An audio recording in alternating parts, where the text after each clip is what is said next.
नमस्कार मैत्रिणींनो. तर आज आपण बनवणार आहोत अस्सल गावरान चवीची झणझणीत अशी मोड आलेल्या हुलग्याची पातळ भाजी. ही भाजी थंडीच्या दिवसात आणि पावसाळ्याच्या दिवसात शरीरासाठी खूप ऊर्जा देणारी आहे. तर तुमचा अधिक वेळ न घेता आपण थेट रेसिपीकडे वळूया. यासाठी मी मोड आलेले हुलगे घेतलेले आहेत. हुलगे मऊ शिजावेत म्हणून मी कुकरला लावून हळद मीठ टाकून एक शिट्टी काढून घेणार आहे. तुम्हाला जर जास्त मऊ शिजलेले आवडत नसतील तर तुम्ही ते पातेल्यात पण थोडेसे शिजवून घेऊ शकता. आता आपण या भाजीला झणझणीत अशी छान फोडणी देऊया. त्यासाठी मी एका कढईमध्ये 2 चमचे तेल घातलेले आहे.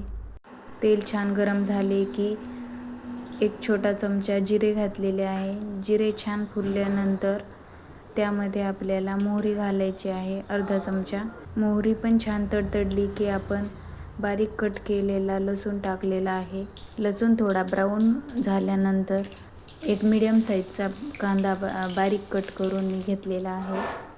तो आपण तेलामध्ये व्यवस्थित परतून घेऊया.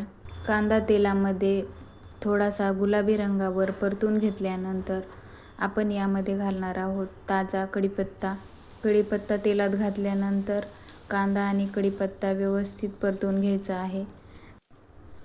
आता यामध्ये घालणार आहोत आपण अर्धा छोटा चमचा हळद, एक मोठा चमचा लाल तिखट आणि भाजीला छान झणझणीत चव येण्यासाठी 1 चमचा कांदा लसूण मसाला. कांदा लसूण मसाला टाकल्यामुळे आपल्या भाजीला छान अशी झणझणीत चव येणार आहे आणि लालबुंद अशी तर्री येणार आहे.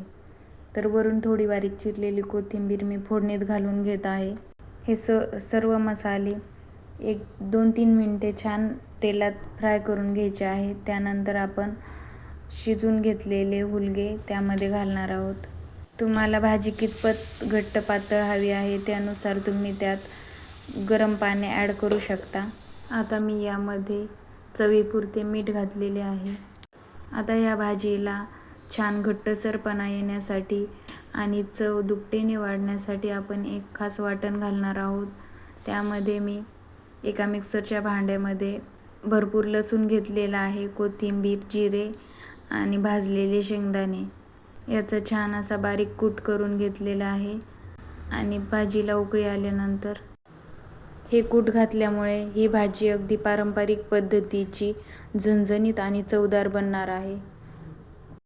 तर कूट घातल्यानंतर आपल्याला ही भाजी अगदी 5 ते 10 मिनिट शिजून घ्यायची आहे. तुम्ही व्हिडिओमध्ये पाहू शकता भाजीला परफेक्ट घट्टपणा आलेला आहे. ही भाजी तुम्ही ज्वारीच्या भाकरीसोबत, बाजरीच्या भाकरीसोबत किंवा भातासोबत कशीही खाल्ली तरी अगदी उत्तम लागते. ह्या भाजीमध्ये वापरले गेलेले हुलगे काही जणांना माहीत नाहीत, पण बीड, नगर आणि पुणे जिल्ह्यामध्ये तसेच नाशिकच्या काही भागामध्ये ही भाजी प्रामुख्याने आवडीने खाल्ली जाते. तसेच यापासून शेंगुळे पण बनवले जातात. तर ही भाजी चवीला अगदी अप्रतिम लागते. हे हुलगे तुम्हाला डीमार्टमध्ये पण इझिली अवेलेबल होतात. तुम्ही हा व्हिडिओ कोणत्या जिल्ह्यातून पाहत आहात हे कमेंट करून नक्की सांगा. व्हिडिओ आवडला असेल तर लाईक करा, तुमच्या मित्रमैत्रिणींसोबत शेअर करा आणि चॅनलवर जर नवीन असाल तर चॅनलला सबस्क्राईब करायला मात्र विसरू नका. पुन्हा भेटूया अशाच एका चविष्ट, पारंपरिक आणि झणझणीत रेसिपीसह. तोपर्यंत बाय.